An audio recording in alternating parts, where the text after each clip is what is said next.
Stop right now! Did you kill those 5 people? Not really at liberty to talk about my case. This is the man Panamanian police say has confessed to 5 murders, killing his neighbors and friends to get their property and their cash. He was known here as Wild Bill Cortez.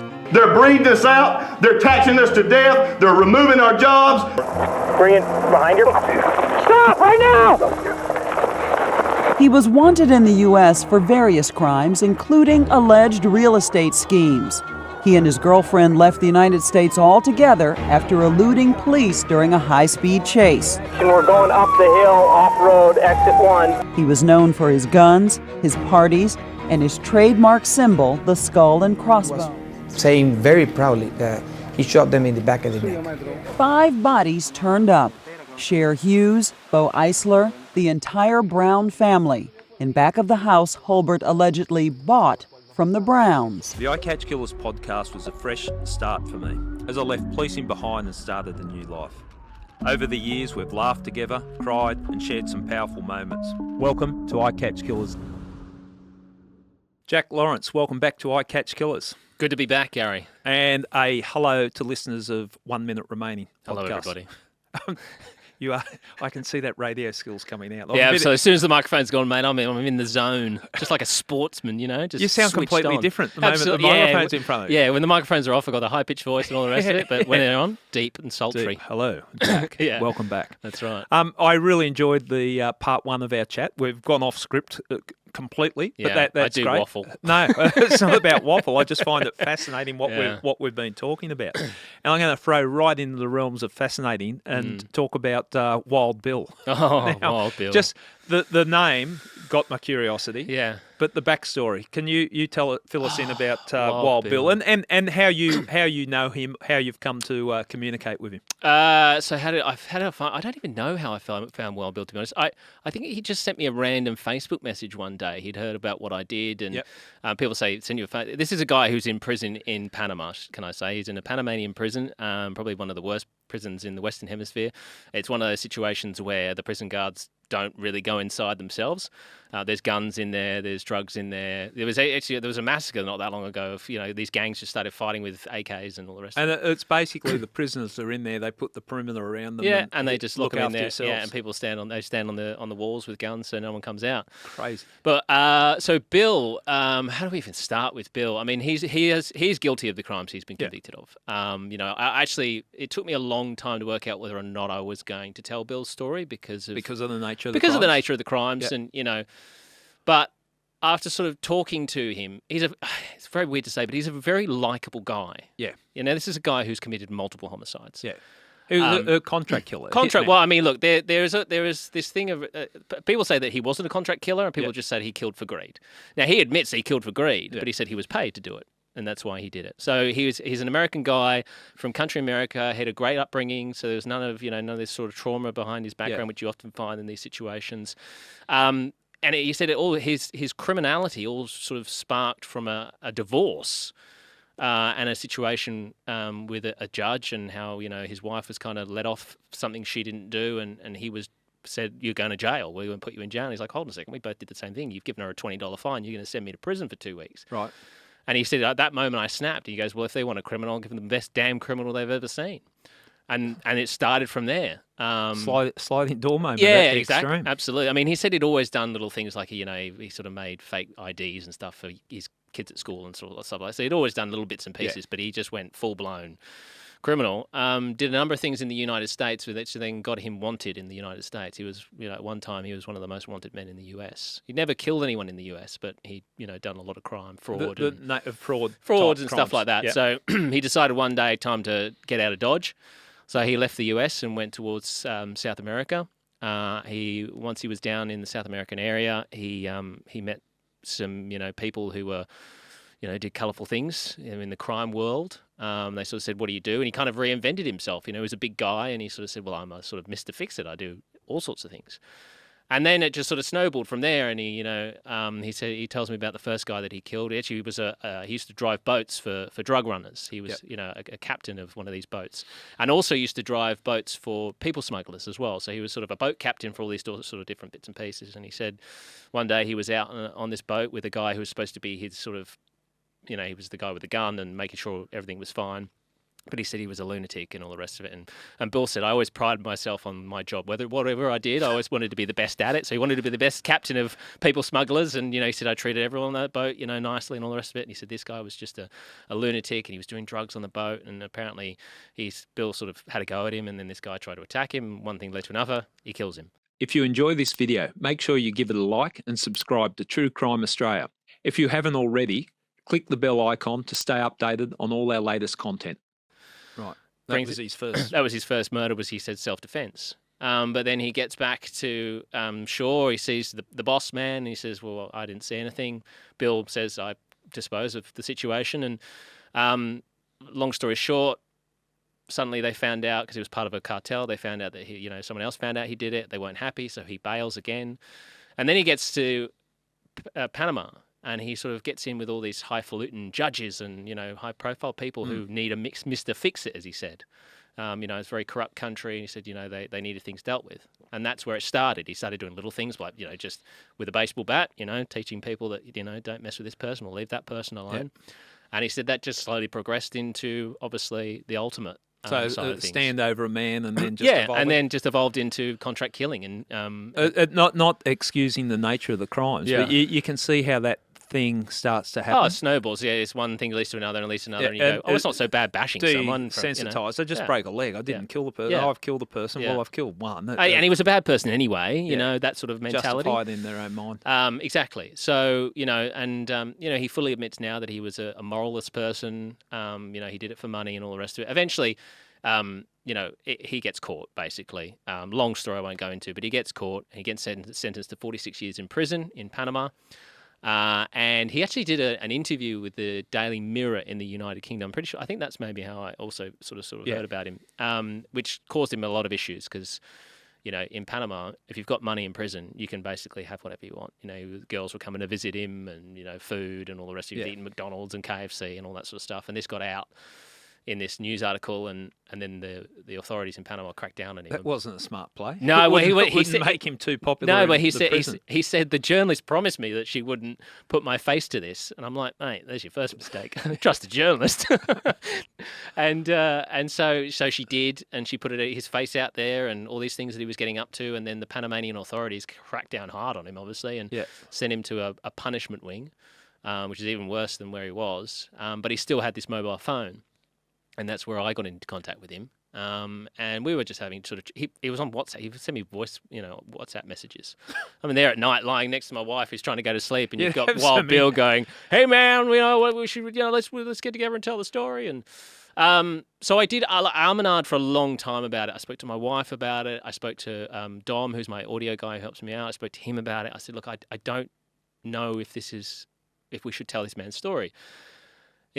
And they all sort of said the same thing. Look, you never started this to try and just talk to people who say they're innocent. The idea was to get stories of people who are incarcerated. And I've spoken to people who are incarcerated who've changed their lives, gang members who are now changed their lives and looking to get out and do better with their lives. And he says he's changed his life. Yeah, he's a minister now within the Panamanian prison. He says that he helps gang members the youngsters get away from crime, get off the drugs. He's working to do better with his life and be better. So looking at that angle, I was like, okay, so he's saying he's better. He's saying he's changed. Yeah. So why not tell that story and let people, as we said at the start, let other people make up their mind whether they believe him or not? I'm so comfortable with that. And I know we've both raised it. And obviously it's something that sits with us. What are we doing letting people tell stories? But let them form their own view. Let the people listen. You might listen to him and, from my listening to the episode, he's charismatic. He talks. He's he's a good storyteller. That's for sure. And that doesn't surprise me because I've seen a lot of what I call good criminals. Not good as in the work they do is good, but they're up at that top level. They are charismatic and can tell stories. But let's have a look at it. I still find it a fascinating story, whether I like him or don't like him. It's an interesting story. And I think people, I have my OMR audience is very honest with me, and they'll tell me if they're not happy with something and all the rest of it. They don't, and I'm great, and I'm open to that. I have a Facebook page where I'm on there, and I say, hit me with it if you don't like anything. And you know, and people have come. Don't you hate it when they say something bad and you know they're right? Yeah, exactly. But people think I don't think about these things, and you know, I don't think about victims, and I don't think I'm just putting out a story because you know I want people to listen. It's not true. I think about these things, and if people, you know, even if one person says, you know, I'm so upset by the fact that you did this, like. That affects me, and I do feel bad, and I'm like, oh God, maybe I shouldn't have done this. And then when I think about it, and then I have a conversation with them and say, hey, and I have spoken to people in my Facebook group and said, hey, this is the reasons why. You know, if you don't believe that's right, you know, it's totally up to you, but this is why I did it, and this is why I'm doing it. And 9 times out of 10, they come around and say, I get it, 100%. I don't really like it, but you know, that's fine. You know, not everyone's going to like everything you do. So telling Wild Bill's story for me was not an easy decision, and it's not something I just went, this will get me some clicks because it's insane. But we told it on Wanted, the show Wanted. We told his story of how he was on the run, and we've just released part 1 of his prison story on OMR. And I'm still nervous about that. You know, I'm nervous about how my listeners will react to that because the show has fallen down this path of people who say they're innocent and such horrendous things like Temujin Kenzu, who was, you know, been convicted of a crime he didn't do. I think it's important putting the spotlight on stories like that. Like you can't just find all the ones that are innocent because that's going to, you need to understand the full picture. But what you're talking about, our mate that's, you know, done 37 years and still can't get a pardon, or the only thing that'll get him out of prison is a pardon, you need to put the spotlight on those stories. And, you know, I think we can talk about this down the track, but I mean, you know, obviously you've done your prison podcast and we talk about, you know, reform and rehabilitation. Bill says he's reformed, he's rehabilitated, he's changed, he's not the person he once was. So whether you believe or not, again, is up to you, but shouldn't we be looking at it and saying, well, that's what we want. We want people to go into prison and come out changed, not come out the same. That's where you've really got to break it down for people. And I'm not saying they're ignorant as in they're stupid. I'm just saying if you look at it in totality, yes, there is a punishment that goes with the prison, but the punishment is they're taken away from society. 100%. Now, whether that's, well, who cares if they're taken away from their family? But we don't have to think like that. We think that is a punishment. But what do we want them to be when they come out? Because most people do come out. Even Bill, if he lives to 100, is going to come out. What type of person do you want walking out the prison gates? Do you want this angry person that's just going to take revenge on the world, or do you want a person that's perhaps found redemption? So I'm comfortable with it, and I struggle with it like you, Jack, but I struggle with it from a policing point of view because it's easy in policing to look at things in black and white. Have I gone soft because I'm not in the police anymore? What am I doing having sympathy for the people I used to put away? But I think it's just growing, evolving, and understanding that it's a complex issue. I mean, there's so many people that think I'm this lefty who doesn't think prison should exist, and you know we should live in this euphoric world of oh, they're not bad people, they've just had a bad life, and it's like that's not true. There is people in prison, and even the prisoners I talk to say there are people in prison that need to be there. And they should not be out in society because they can't change, and that's just the way. There's the Ivan Milats of the world, and these horrendous people. You don't let them. No, you don't let them out, and we don't worry about their rehabilitation because they're not going to change. Yeah. But I look at a guy like David Talley, who I speak to. He's got a 100-year prison sentence. This gentleman. Talk us through that because 100-year prison sentence. When I hear those sentences, I think, what's this for? Just for dramatic effect? Talk us. What was his offence? Well, so David Talley had an issue with drugs when he was younger. Yep. And always struggled with drugs, like a lot of people do. He struggled with drugs, and he was stealing to pay for that habit. Not violent crimes. He was breaking into servos after hours, stealing bits and pieces, selling it to pay for his drug addiction. He was sort of in and out. He was one of these guys in and out. He'd go into prison, come out, do the same thing, go back in and out. And he said on a few occasions he went in front of the judge and said, "I need help, please. There's a facility in XYZ." And this was many years ago, so there wasn't many of these places around. But he'd say, "There's this place I'd love to go to," and the judges always said the same thing: "If you get out and you want to get off the drugs, that's up to you, but you're going to prison. Don't worry, not interested in your drug problem." Anyway, so he was going through this cycle. He had young kids, and he did this other crime again after hours, stole some stuff, and he was caught back in front of the courts, and he was set to go to prison for 7 years. And he said to me, he goes, "In my mind, I was never going back. I'm not going back to prison. One way or another, I'm not going back to prison." So he said to the judge on that day that he was, being charged. He was in front of the judge. He said, "But look, before you sentence me and I go off to prison, can I have a furlough, they call it, which is a few days to get my affairs in order, say goodbye to my kids and, all that sort of stuff. So the judge grants him that. He goes home, he sees his kids, of course, yet again, devastated, pissed off at dad. Yep. Cycle continues. He said, it was breaking his heart. He was stuck in this cycle and he just couldn't do it anymore. So the day before he was set to go back to court to be sent off, he decided to try and take his own life. So he grabbed a whole heap of his dad's medication. He was living with his father at the time, took a whole lot of medication and a lot of booze, mixed them together to try and kill himself. Whatever happens, it didn't work. His dad gets home from work and sees him in the state he's in and goes to call an ambulance. He says, somehow I get out of my haze, get out of the house, get my dad's car, and I just drive. So then dad calls the cops because he doesn't want him to hurt himself or anyone else. Cops then get onto him. Car chase starts. So they get into this car chase. Lasts for a little while. In the process of the car chase, I've watched the whole thing. David hits a couple of cop cars. No one's injured. Those cops stay in the chase. They end up getting him, giving him a bit of a beating. He ends up in hospital for a couple of days, goes back in front of the judge. Now, the judge is furious with him.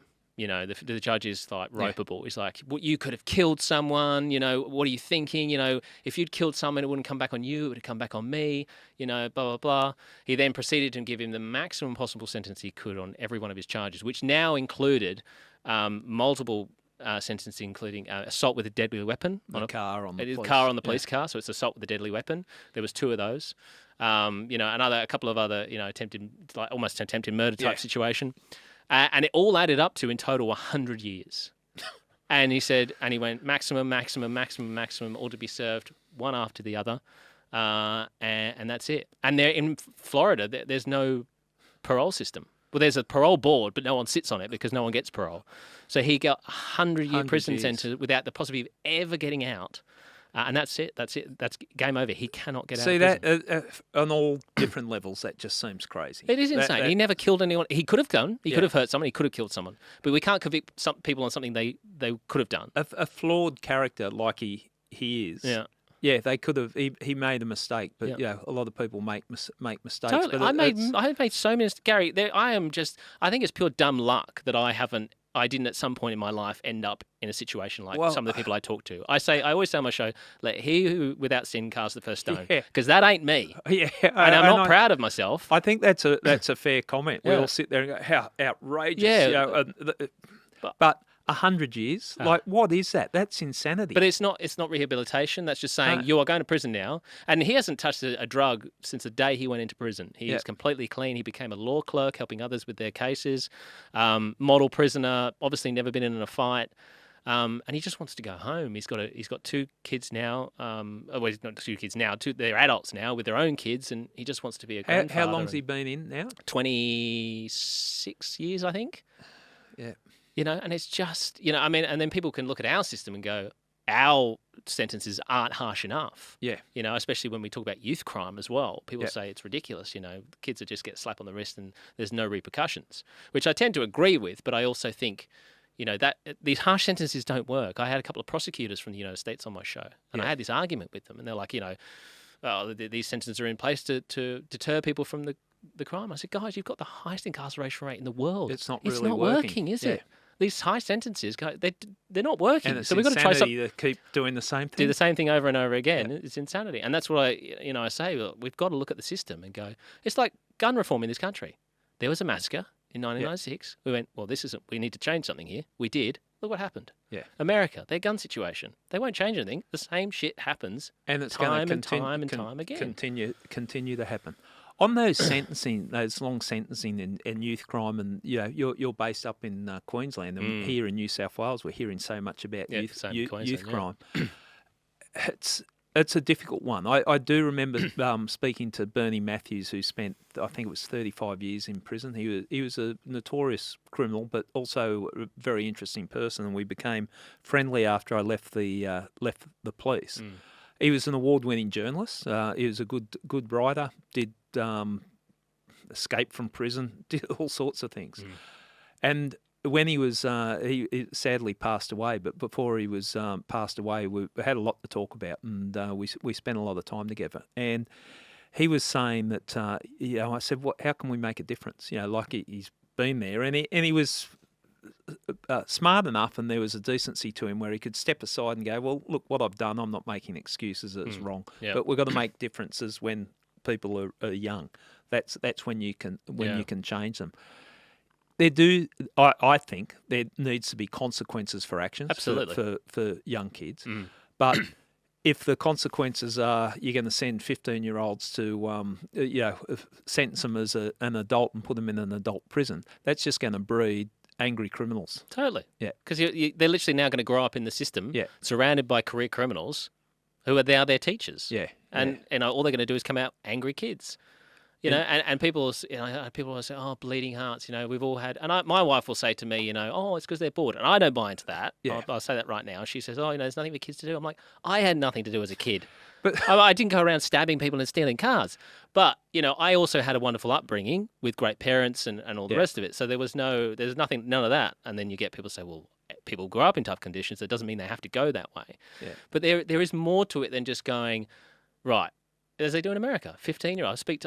There's two guys I talk to right now, the Kane brothers, 15 and 16 years old. Tell us about those, because I was reading about that. And Yeah, that's so outrageous. Yeah, well, so 15 and 16 year. It's a very confusing story, but essentially they got involved in a long dispute via another friend with a gentleman from their town who wasn't, the prosecution painted him as this, wonderful family man, upstanding member of the community, which he really wasn't. But anyway, they got into this argument. They say they were defending themselves because he came over and attacked them. Zach, the youngest one, ended up hitting the guy across the head with a baseball bat. He fully admits that. The guy was going for his brother. He just grabbed the bat. He was 15. He swung, hit the guy, and the guy passes away.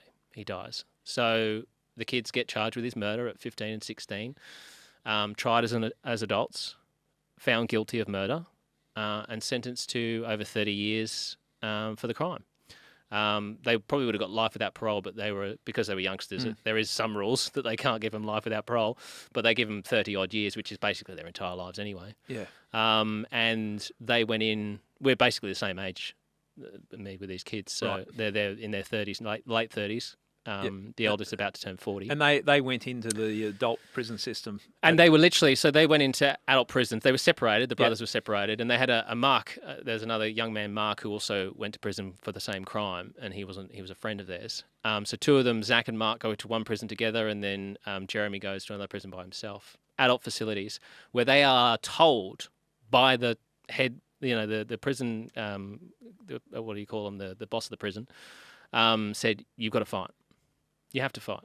Yeah. If you don't fight, you're going to get eaten up alive. If you get into a fight, as long as you don't, stab anyone or any of that, we'll turn a blind eye. But you have to fight. Yeah, you've got no other option." And Zach, the youngest, he's been stabbed multiple times. And they grew up in prison. Only recently they've been to move to a what they call a work camp, where they get released to actually go out into the community and work. They're allowed to do that, but they won't get out on parole. But they're allowed to do that. But they haven't seen. The first time Zach said, "I walked in this place and there were no walls," because they don't have the traditional. It's not the traditional setup. I can't imagine what it does to your mind. Spending a long time in prison like that. That's your world. But I also can't imagine anything more terrifying as a young kid being sent. I can't imagine any more terrifying as a 37-year-old man. I'm talking tough here. If I was a kid, I wouldn't be scared then. I'd shit myself now, Gary. But yeah, again, consequences. The nature of the crime. It's a murder. Yes, but. Are we setting up for more failure? Are we setting up to create angry people if you send them in that environment? It's such a difficult thing. Yeah, and I'm not saying a kid, commits a murder and there shouldn't be and there shouldn't be serious repercussions. Absolutely serious repercussions. Now, I don't have all the answers. I'm not sitting here like going, "Well, we should, sing Kumbaya, hold this guy's hand," and say, "What's the problem?" It's a difficult one. I had a case that it sort of stuck in my mind because I could see it being circumvented. It should have been stopped before it got to murder. These kids, and they were kids, 15, 16, around that age, like teenagers, started breaking into a school canteen. They broke into a school canteen and multiple times it wasn't investigated, and they got away with that. They became a little more emboldened by that, and they weren't like bad kids. They weren't gang members. They weren't set up to be horrible human beings. They then started robbing some shops got away with that.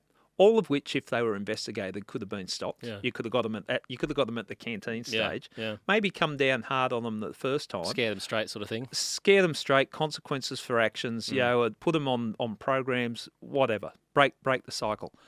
They got away with breaking in the shops. They then broke into a house. They started breaking into houses. They found a house that had a gun that wasn't secured properly. They took a gun. They then, again, if it was investigated properly, perhaps you could have caught them at that stage. So you see it build up.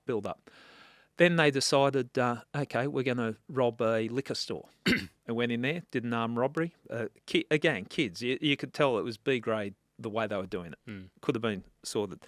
Then they got away with that. They decided they're going to rob a lady. She was walking home from the railway station after doing Christmas shopping, just a couple of days before Christmas. They wanted to take a handbag. She resisted. Their kids, they're panicked. They shot her, killed her on the spot. And I look at that and think there were so many times that could have been circumvented. So, it brought home to me, you can't let kids get away without consequences for actions, because it then escalates and it becomes a home invasion. It gets out of hand, that type of thing. But maybe we just got to put the resources into grabbing them right at the start when you're seeing them go off track. Like I can tell a kid if it's going off track. There's that crucial stage at 12 to 15 where they can go off track overnight. I was coaching my son's soccer team around those ages, and you could see kids that just changed overnight. They got in with the wrong crowd and went in the wrong direction. They were almost marked for life that they're going to head off in the wrong direction. So how do you impact on youth crime? And we hear it. I'm not sure why we're hearing it so much about what's happening in Queensland, but it's hitting the media, and we talked about the media, but they're the headlines, the youth crime out of control up there. Something's got to be done to break the cycle. Smarter people than me will work out what, but I think if you let it get away, then it can sort of escalate. And I think there's also an opportunity to use people who have been in that situation. You and I both know Russell Manser. And he's spoken about how we just want to grab these kids and they can show them the reality of where they're headed. And actually have probably a serious impact on them and say, because they may even possibly look up to them in this whole criminal mindset. Look at these guys, ex-bank robbers, this is cool. And then they go, well, actually, kids, it's actually not cool at all.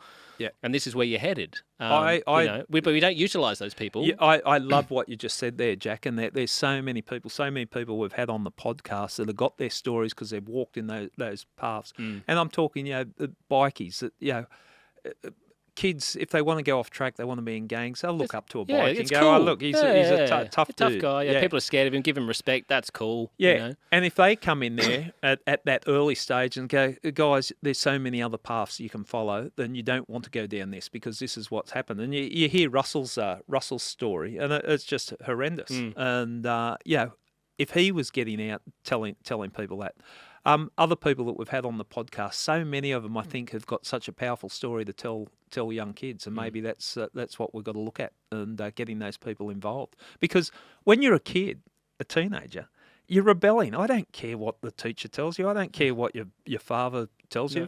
I'll look up to people that I think have got something that I wanted to be part of. So, I mean, when I was a kid, I thought the mafia was cool. Yeah.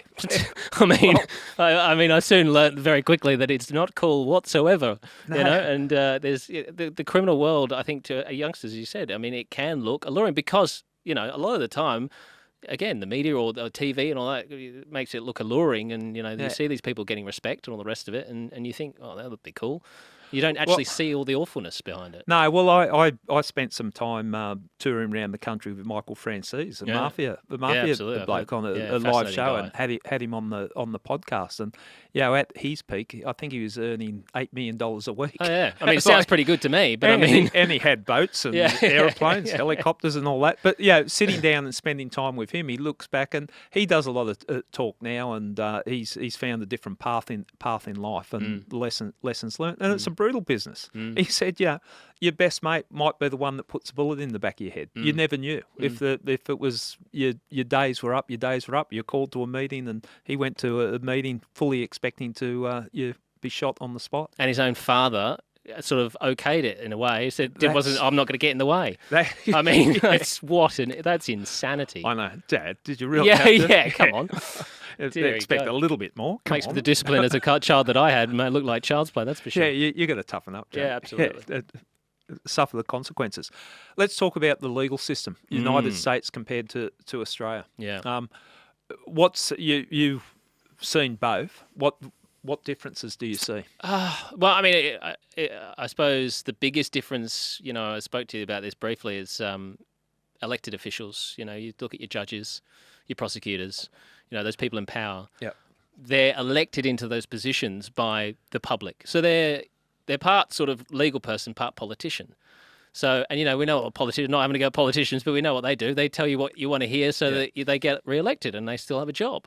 So these, you'll notice that come election time, all of a sudden incarceration rates are sort of getting up because they're tough on crime, because people love to hear that. They love to hear tough on crime. We're going to get the bad people off your streets and we're going to put them in prison. Fantastic. Let's vote for that guy. So number one, I think that's the biggest thing, because I feel like that can skew someone's judgment, especially, some of the cases I've heard about with judges are there to, be in control of that courtroom and question things. And you go, how's this got past the judge? Yeah. To classic example again, Temujin Kenzu. How did the judge allow half of what was going on? This is your courtroom, mate. You're supposed to say, hold on a second, guys, what's going on here? And, the judicial system, the judges, barristers, the whole system, they're put on a pedestal. They really are. And I think there needs to be scrutiny. Absolutely. They've got so much power. So much power, but don't seem to be accountable. I find it amazing that I've seen people, and I'll flip it a little bit because we're talking like we're left wing. Let's flip it a little bit. Absolutely. I've had people that I've charged with crimes and they haven't been convicted. Yeah. And I've been angry because I think there's enough there. But do we have a way of appealing? And then there's all these people I've had convicted of murder, and the majority of them, unless they plead guilty, and very few plead guilty to murder, appeal the decision. Yeah. And the courts allow the appeals to go through. Yeah.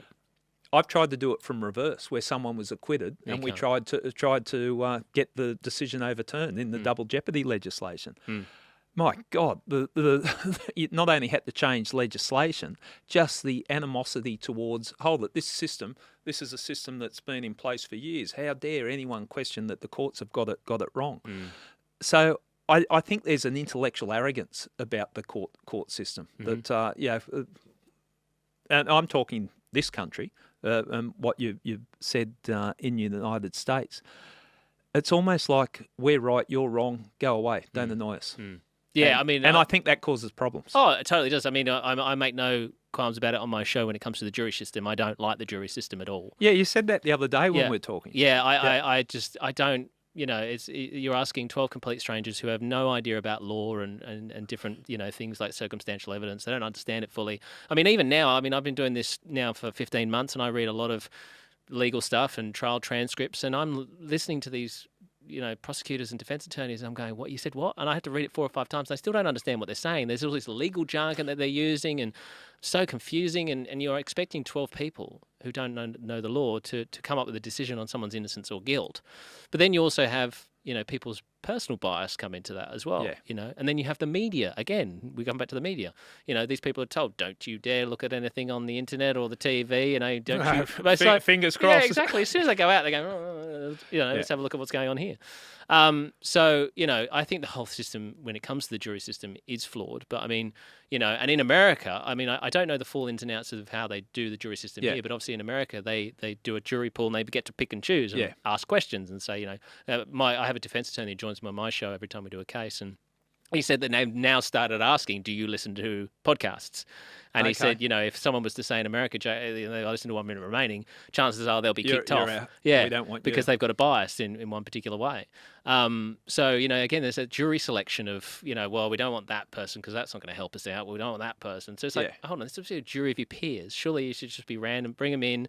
Do they fit the sort of same criteria as what the person's on trial for? Yeah. Yes or no? I mean, look at the Cain brothers, complete opposite when it comes to, obviously, we talk a lot about black people, African Americans being, a completely white jury. Yeah. They had the opposite. It was a couple of white boys from Alabama who had a completely black jury. Yeah. And you know, it's so you can have those biases, even if they're unconscious bias. that absolutely come into play with the jury system. And I've been thinking about it since you said, I'd prefer to go judge alone. Yeah. And I've been involved in that as in the police from both sides, like judge alone and or jury. A couple of problems. Like I worry when it's one person making the decision. That causes me concern because as much as they say they're impartial, they still have they're human. They're human, and they got grudges to they're bearing grudges on certain things, Very and true. They've got their own biases. And I think when they put themselves up on a pedestal, that won't impact my decision. And there's safeguards there. I don't want to be totally critical of our legal system. Yeah. I've seen it work. I've seen it work beautifully, but I've also seen it fail horrendously. One thing that concerns me with the jury system is, they call it the voir dire, where the jury is excluded because we've got evidence to discuss without the jury there. Yeah. And it happens just time and time again. What happens, because when I was a police officer, I was sitting in there when I was involved in the case, but the jury was excluded. Quite often there's evidence that's, presented, like the evidence is there, but we don't want to put it in front of the jury because it would be too compelling. The information, the best way I could explain it, if the information was put through before the jury, like let's say you've robbed 100 banks and we've caught you for robbing one bank, well, we're not going to, if the jury were told, well, you've been convicted of robbing 99 banks. Chances are you're going to get, Probably not a good example, but those type of things. My frustration is that we've said the jury you're going to be judged by your peers because you've got these 12 people, whether they're wise or not, but it balances out because they're your peers. That's the people that's judging you. But they're not smart enough to have all the information put in front of them. The legal people are going to tell you what goes in front of them. That frustrated me time and time again. I see the jury, and you can see the look on the jury's face because court confuses me, and I spent my working career in and out of courts. The look on the jury's face going, what's been said in there for 4 hours while we were asked to leave? What's going on? Well, you're asking us to judge this person's guilt or innocence, but you're not allowing us to see all the information that's readily available. It causes me concern. You also raised about now you're not allowed to look this case up and that. It was the directions from the judge in the early days of my policing career was now you're not allowed to watch the news or read the newspapers. It's very important that you don't or talk to anyone about this story or anything. Yeah. And then I think anything that's running, you can Google it. Yeah. I think we've got to accept. Maybe the warning by the judges might be you can look at these things, but the things that you've got to judge your case on, or guilt or innocence, is on the factual information that's presented to the jury. Give us enough credibility to be able to do that if you're on the jury. And I think, again, that's very hard for people to do because as soon as they see something, they start getting those biases come in, and you have to say, and I say this a lot to the people listening to my show, you've got to take emotion out of this. Yes, we're going to talk about a story that is horrendous and it's sad, and this person may not come across in a great light in certain aspects, but listen to the facts or the case that is brought against them, and you've got to work out whether you think, based on the evidence that's been provided, you think they are guilty or not. I've got a story that's just about to start, actually. It was a big story over in the United States where a gentleman was accused of murdering his daughter. Terrible story, very emotional story. She was never found, so she's never been found. But straight day one, they didn't believe his story. It was almost like a very, very similar to the American Nightmare story. He said, his car was, his daughter was abducted while driving, drove off with the car, and he said that was it. Doesn't seem, Yeah. So they accused him of this, and he was arrested for it. Went in front of the jury, but there was question marks around how he disciplined his children. So he was a disciplinarian. He had this thing that he called a paddle, which is a little stick with some, it was a cushiony thing that he taped to it, and he said he would tap them on the butt if they did something wrong. And there was also, suggestions that he would, discipline his young kids when it came to toilet training. So, stuff that I personally wouldn't do, but he was disciplining his children. But, and then they sort of went with that narrative and how he was, he beat his child to death because she wet the bed. That was their whole thing. So then the jury hears that and think, what a monster. Yeah. But if you actually look at the evidence that was presented, they had a cadaver dog. They used a cadaver dog, and the cadaver dog is trained to sniff out the smell from deceased bodies. And if you look at really what that dog indicated on, it indicated on her car seat. But then their claims are that he carried his dead daughter out. He moved her around, he put her in the seat, all the rest of it. The dog didn't indicate on his clothes, even the handler said, the odor will transfer onto all things this kid has touched. He was supposed to have sat his kid up in the lounge room to make her look like she was still alive, and the dog never indicated any of that stuff. And obviously the child was never found, and even the mother of the child, they were separated. She doesn't believe that he did it either.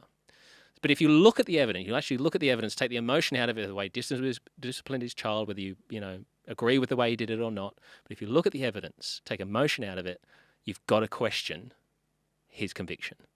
But that's the thing. Emotion comes into it, people's biases come into it, and it takes over. And it's funny, I was actually watching, because on YouTube, it was a very big story from the United States, and I was watching YouTube clips of someone uploaded the documentary. There's a part 1 and all the way through. You read part 1, the comments in part 1, what an evil person, blah, blah, blah, all this sort of, what a rot in hell, scum, blah, blah, blah. By the time you get to the end on YouTube, you're seeing I don't think he did it. Yeah. And all these comments, and they're completely changed because they've heard the whole story and seen everything. Yeah. And they've gone, oh, hold on a second. When you look at it like that, I don't think he did this. Yeah. So that's, again, jury biases and that sort of stuff. But it's taking that emotion out of it. And but it's hard to do. It is hard to do. And this is what I struggle with. There's a balancing act, because I've seen more miscarriages of justice when the doors are shut to the media going on. And I'm sitting there thinking, is this really happening? Yeah, right. Than when the doors are open to the media. Yeah. But also what you're talking about, and what I've seen, that the media headlines, that feeds the narrative, and then it just sort of snowballs from there. I'm a big believer in that there needs to be transparency in the justice system. So there needs to be that scrutiny from the media. It's not perfect, but I believe it's a better position to be in than the door shut. What goes on in the family law courts? Well, no one knows because the media don't report on it. But then you speak to someone that's been through it, and you hear all these complaints because there's no scrutiny. What's your view? Do you think the courts need to be scrutinised by the media? Transparency? I think there needs to be transparency, but this whole innocent till proven guilty, I think that's a fallacy, if I'm honest. I think it's a complete fallacy, because as soon as someone is, you see that article, whether it be a boyfriend, partner, whatever it is that's been accused of some crime, we instantly go, well, he wouldn't have been arrested if they didn't have the evidence for him. So it looks dodgy. You look at Madeleine McCann's parents, straight away, I was like, guilty as sin. I mean, it's still obviously a bizarre story, but it is that whole, there's no such thing as guilty till proven innocent. It's guilty, innocent till proven guilty. It's guilty until you can prove yourself innocent, in my opinion. Yeah. That's what it is. And I think the media, as they do help people accountable. I think it's important, I was a part of a media organisation for many, many years. But I also think that, there's also situations where you go, guys, I don't know. It's a really tricky one. Well, yeah. I mean, you spoke to a prisoner on Breaking Badness, who I thought had a good suggestion. He's like, why can't it be presented after the fact? Yeah. Why can't we have? They can report on it. They can get all the information, all that sort of stuff. And once it's gone through the courts, guilty or innocent, then report on it. Yeah. Look, I can understand, and that prisoner, I understand where he's coming from. I just worry if there's not scrutiny. And this is, I don't have a hard fixed rule. It's almost judging each case by its merits. And that's the other thing, But, you mentioned Madeleine McCann, William Tyrrell. I am disappointed is sort of understating what's happened in the past couple of years, where they've come out and said, senior police come out and said there's only one suspect in this, and virtually named the suspect without naming the suspect. Yeah. And the pressure that's put on those people. Now, that was done, almost 2 years ago now, and still no one's been called into account for it. It's the only one that's been called into account on the William Tyrrell matter is me. On that's the only scrutiny. It sits uncomfortably with me, and I say to everyone in the public, the thing that's been missed by all the chaos that's gone around the William Tyrrell matter is a 3-year-old child has disappeared, and there's so much speculation, and it's the nature of the crime. If someone sneezes about William Tyrrell, it's on the front page, of the paper. And I understand that. I understand because of the nature. A beautiful young kid just disappears. But I say to people, let's just wait and find out what comes out when the truth comes out. And I'm still hoping the truth does come out about the whole situation. But it concerns me. It concerns me what the person named as the only suspect is going through, and how no one seems to be accountable for dropping that. And that's what we say the media this, the media that, but they're getting their information from the source, which is the investigators, and they're getting fed information, and then they're taking that information and running with it, as you would. Well, I heard when when we're getting on controversial topics, but it sort of it is personal to me when we talk the William Tyrrell matter, is that when it came out that a report had been provided to the DPP about sufficiency of evidence, whether there was sufficient evidence to charge a person. And I saw a senior police officer get up and say, because I've taken plenty of those reports to the DPP and it doesn't get released to the media. How was that released to the media? And it was asked a question, not by me, I'm staying away from it, I'm too close to it. But it was asked by someone in the media, what's happening with what is happening with the release of information? Is there going to be an investigation? And the senior officer said, yes, there will be an investigation. I haven't heard the results of the investigation, but who did leak that information? I'd like to find out. I seem to be accountable for everything that happened that I did on William Tyrrell. Who's the person that released that information to the media? So they felt comfortable enough to report that a report has gone to the DPP.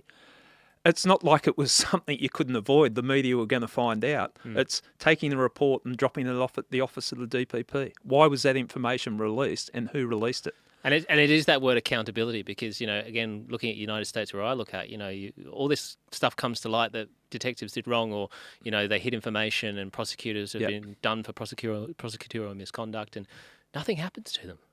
Nothing happens. It's like the American Nightmare show where those investigators who did horrendous job. They're getting awards at the end of it. I've got to thank you, because when we had that conversation a while back, you said, "Oh, look, you got to watch this American Nightmare on Netflix." It sounds like an ad we're doing. Well, for it. Netflix owe me some money, because I've been spreading the word on that show to everybody. It's crazy. 3 episodes. We won't spoil. We won't spoil it. Well, probably will spoil the ending, but watch it anyway. You told me to watch it. I was just gobsmacked by what happened in that on that series, and it was. And it's not unusual, Garrett. It's not unusual. Well, that's how they work. That's when I was talking to you before the in prep for the podcast. You were saying, "Have a look at that. This is the very thing that I'm talking about," and it was horrendous what happened on that case. Yeah, a girl, and just so people would tell a bit of the backstory of it. The girl was abducted from at home with a boyfriend, and someone broke in and she was abducted. And weird circumstances, weird. The whole thing was weird. And you said it to me. If I was a police officer, I'd be looking at, is this girlfriend and boyfriend making it up? Because she turned up 2 days later. Well, before she turned up, they were accusing him of killing her. Yeah. So straight away, you've killed her, haven't you? We know you've done it.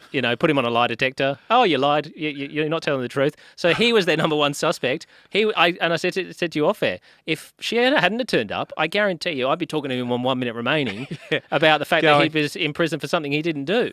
And, well, I can't argue with you, Jack, because you're right. You're right on that. Yeah. But yes, watching the interview, and we talked on tunnel vision and the danger of tunnel vision.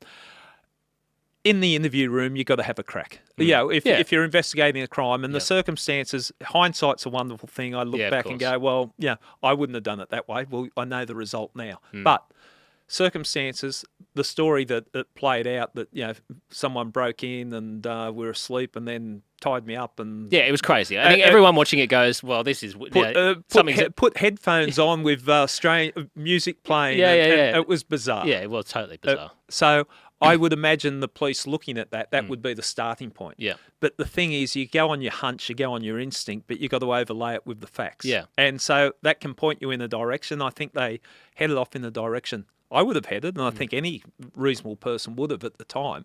But they had to check themselves, and they didn't check themselves at any time.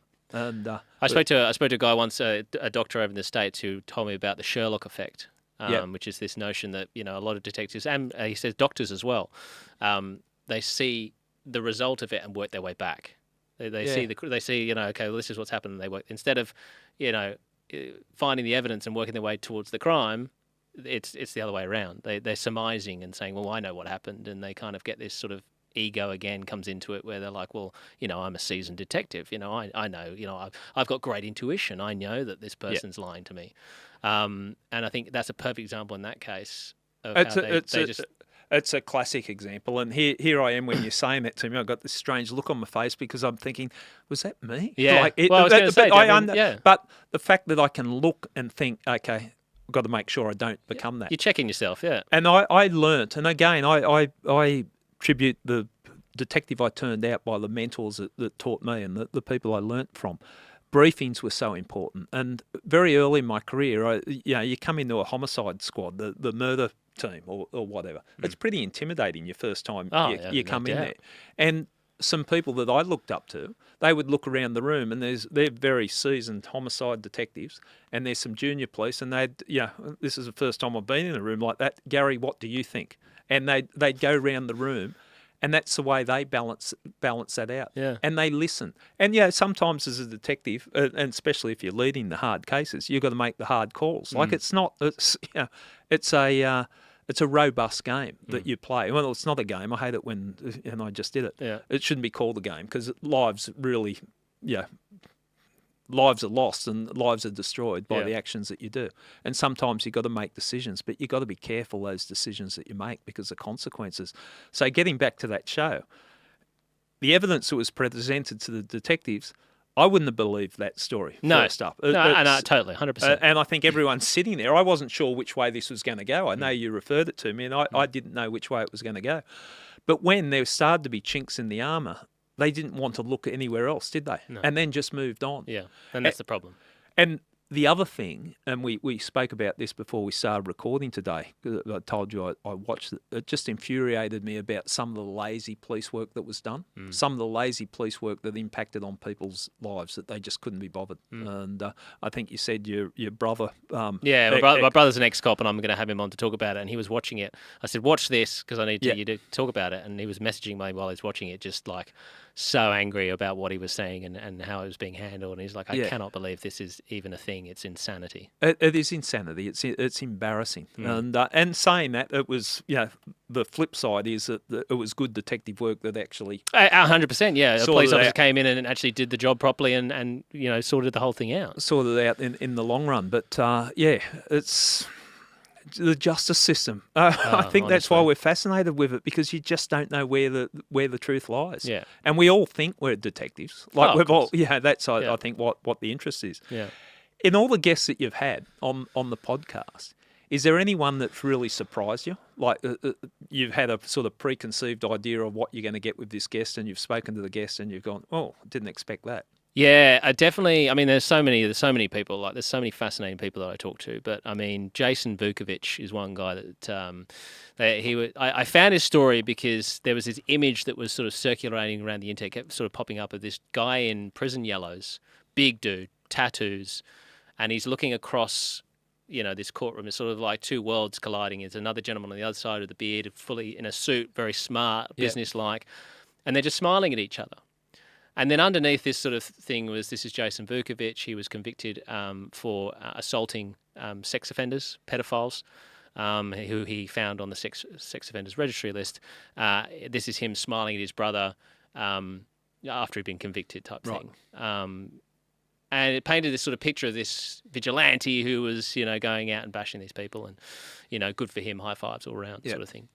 I was fascinated by this. So he's in prison in Alaska. He's called, this is why they call him the Alaskan Avenger is the nickname that he got. Is that the name? Yeah. And I tracked him down through his sister, and we started talking.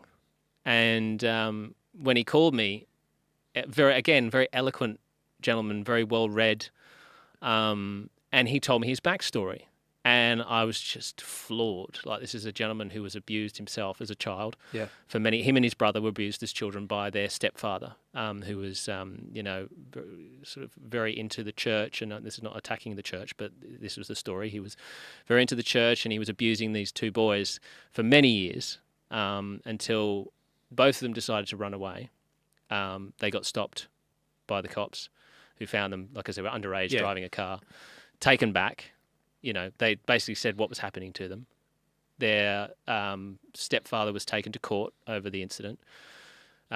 Jason was taken to the court as well. He was taken into a back room by his stepfather's attorney, who was paid for by his church, and said, "Look, you've got to downplay this basically, because otherwise, he's going to go away for a long time. He does, sorry for the things he did. They're bringing in, the sins and all the rest of it, all that sort of, churchy stuff, hiding behind the veil of the church." And his stepfather ended up getting a 3-year suspended sentence for the crimes that he'd done to Jason. And, this is not just sexual, it's beating them and all the rest of it. Horrendous stuff that he went through.